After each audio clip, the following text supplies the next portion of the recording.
time to become academics.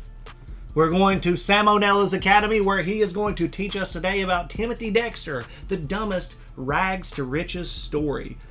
The dumbest. The dumbest. I love seeing people on the come up. Yeah. I'm glad to see people make it in this world. Oh, this world is so difficult to make it in. And let me tell you something. Fools are often spared in ways that are incredible. We have talked many times about different tomfoolery that has led to success, and I'm just wondering, what is Timothy Dexter's method? What is it going to be that takes him from nothing to something? The dumbest way that you can The dumbest way. I mean, we know of a 90 Day Fiance star who was jarring her farts and selling them and made quite a bit of money. A lot of money. And then she ended up in the hospital. She had to stop. Right. Which was proof positive that she was dumb.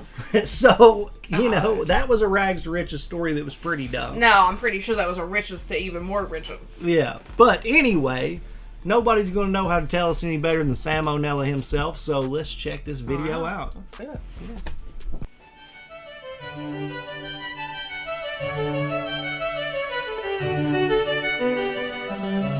Hey kids, now we all know that fate is a fickle thing. Some of us may try to defy its will, but there's enough small businesses with Pizza Hut roofs out there to tell you that such a thing is ultimately futile. As for most of us, we tend to have our fair share of good and bad luck throughout our lives, but every now and then, RN Jesus smiles upon some drooling little loaf child and says, "You, my son, you shall be the one with all the figgy pudding." That child was Timothy Dexter. Dexter was born in Malden, Massachusetts in 1747. He had a humble upbringing, dropping out of school as an 8-year-old to work as a farmhand and a leather worker. But Dexter thought he deserved better, so when he grew up, he married one Elizabeth Frothingham, a rich widow in need of company. Gold digging achieved, he began his quest to become a true aristocrat. As his first step, he thinks, all the rich guys I know are in positions of power. I should run for office. Now, the town of Malden wasn't much keen on appointing a bumbling second-grade dropout, but after rejecting dozens of petitions sent in by Dexter, they eventually gave up and decided to just make some shit up, leading to Dexter becoming the official informer of deer, tasking him with keeping logs on the local deer population. And over statistics of does and bucks alike, Dexter ruled with an iron fist, triumphantly concluding what many had already known: that there weren't any deer in Malden, Massachusetts. Satisfied with his political career, Dexter then set his sights on greater financial ventures. So a little history: in 1775, as part of our growing independence from Britain, the Continental Congress decided to establish their own currency, known as the Continental Dollar. Real creative there. Then the Revolutionary War started, and it dawned on people that these pieces of paper wouldn't be very useful in a giant pile of wet tea and smoldering patriots, causing their value to do one of those horny eagle death spirals. Then the Congress did, that stupid thing that every high schooler learns is stupid, not invading Russia in winter, but the other one, practically making them worth less than their weight in paper and ink. And wouldn't you know it, a good portion of the Continental Army was paid with these, so by the time the war ended, many veterans were left totally destitute. The aristocrats were like, well, these grass-eating Untermensches did kind of give us a country, so whatever, we'll throw them a few cents and take this trash off their hands. Dexter was like, ooh, I'm a wealthman, I'm gonna do that too. And he spent the majority of his savings buying a boatload after boatload of the 1780s equivalent of blockbuster gift cards. By all accounts, this should have been his ruin, but by some stroke of luck, after the Constitution was ratified, the new government decided that they'd trade Continentals for treasury bonds worth 1% of their face value. Doesn't sound like much, but keep in mind, Dexter bought thousands of crates of bills for fractions of pennies apiece. So as buybacks began across the country, his stockpile appreciated massively in value, and this informer of deer realized that, for the first time, there were a lot of bucks in Malden. But just because he was now a man of the upper crust doesn't mean he let it go to his head. Sure, he might have purchased the most luxurious chateau that money could buy, through daily Playboy Mansion-style ragers, and commissioned over 40 statues of America's greatest heroes, one of which was of himself, with a plaque calling him, quote, the greatest philosopher in the Western world.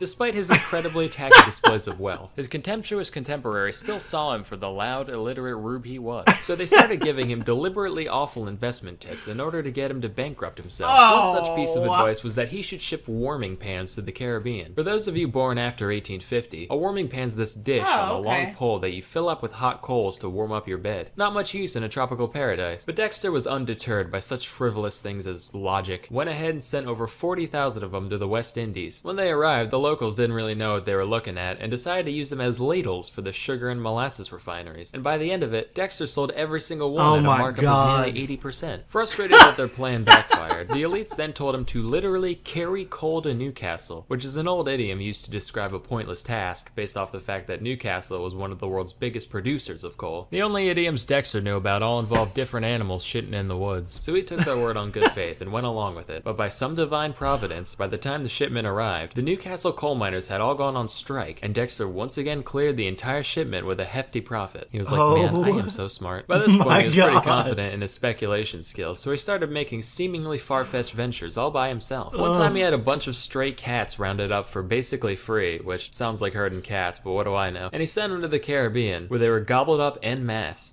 Not like eaten, but purchased to deal with all the rat infestations. In another instance, he bought up just about every whalebone in Boston. And coincidentally, at the same time in France, men started wearing corsets too for some reason. Demand went way up, Dexter's laughing. Now, from an outside perspective, at the end of the day, Dexter was a very shrewd merchant. So at this point in my research, I was like, wait a minute, is he smart? Then I learned about his life outside of business. Dexter considered himself extremely knowledgeable on just about every topic. Keywords, considered himself. For example, he once stumbled upon a guy painting a sign to go along with the newly built statue of Jefferson. And when he saw that the sign called Jefferson the writer of the Declaration of Independence, Dexter lost his frickin' mind and insisted that Jefferson did not pen the DOI, but rather the Constitution. Spoiler alert, not remotely true, he was in France at the time. An easy mistake to make today, sure, but this was only like 10 years after the fact. That's like someone today saying, Obama didn't kill Bin Laden, dumbass. That was Bill Clinton. Anyway, when the painter refused to change the inscription, Dexter started shooting at him with a long rifle until he complied. Real genteel. Dexter made sure to surround himself with the requisite number of weirdos to maintain this level of delusion, one of which was Jonathan Plummer, a man whom Dexter paid to be his poet laureate, writing only the most laudatory odes in his honor. Mind you, this wasn't just your run-of-the-mill wise-and-wizened wordsmith. Jonathan sold fish for a living.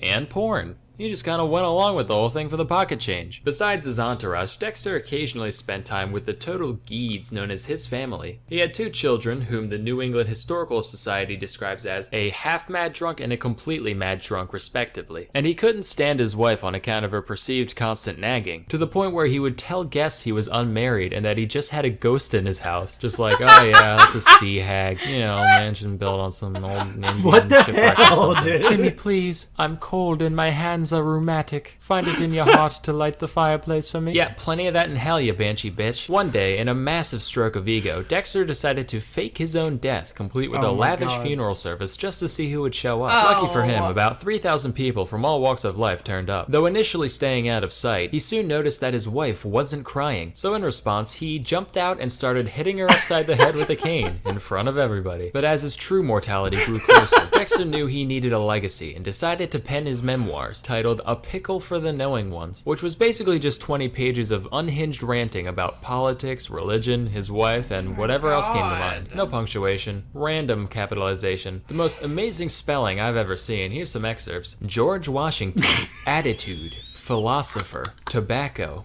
general. And this is all just from the first few lines. The entire book is written like this. And just like everything else the guy did, the thing sold like fucking hotcakes. Why does anybody even try? The best part is that when he got complaints about the total lack of grammatical anything, in the second edition of the book, he put an extra page at the end full of nothing but punctuation marks, with a little note saying that anyone who felt like whining could just stick them wherever they wanted. Dexter died in 1806, and by and large, he probably should have ended up in Davy Jones's locker. But given the circumstances, I imagine the big man upstairs dropped his big deck of mortal soul trading cards at just the right moment, letting him slip through the pearly gates undetected. And legend has it that to this day, if you pray to the name Timothy Dexter, he'll look upon you kindly and share his skills with you all. Anyway, that's all for today. Till next time, I'm Sam Minella, and thank you for watching.